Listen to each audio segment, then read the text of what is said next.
International analysts point to traditional geopolitical flashpoints, arguing Washington suffers from strategic blindness, ignoring conflicts historically defining global power.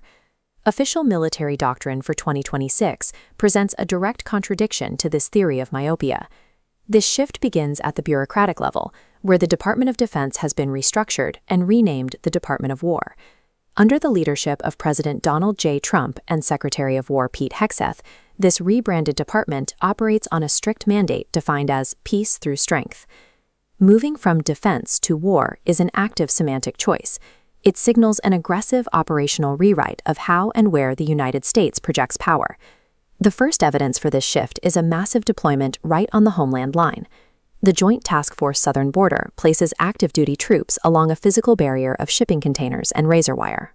Northern Command is actively supplying these military forces to augment civilian customs and border protection agents. These deployments are highly active. Recent operational logs report Joint Task Force personnel executing live military medevacs in the Arizona mountains. Tasking combat-ready troops with border control redefines national security as a strictly territorial imperative, treating the physical boundary of the United States as a primary theater of operations. The second major shift is a technological mandate known as drone dominance, which prioritizes low-cost, improvised aerial attack platforms. This chart compares slow legacy procurement against the condensed 2026 drone acquisition schedule.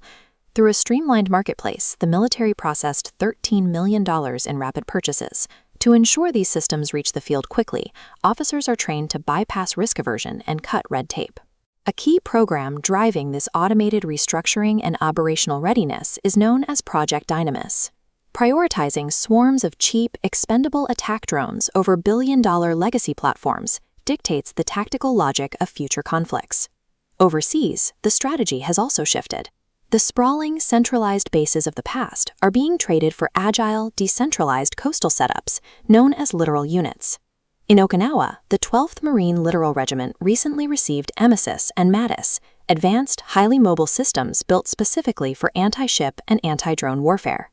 During the Comandag-10 exercises in the Philippines, U.S. and local forces tested their ability to rapidly transport these coastal defense systems and sustain personnel across complex maritime terrain. These agile units also project soft power.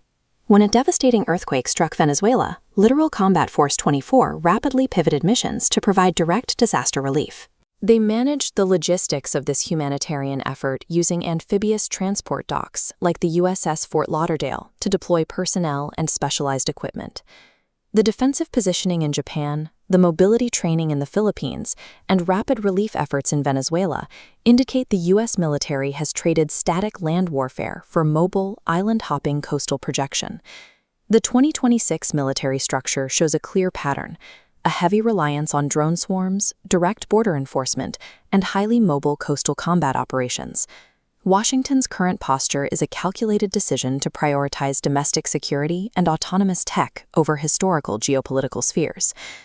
The outstanding question is whether this focus on autonomous technology and domestic borders will make America an impenetrable fortress, or if ignoring those traditional global flashpoints will eventually prove the critics right.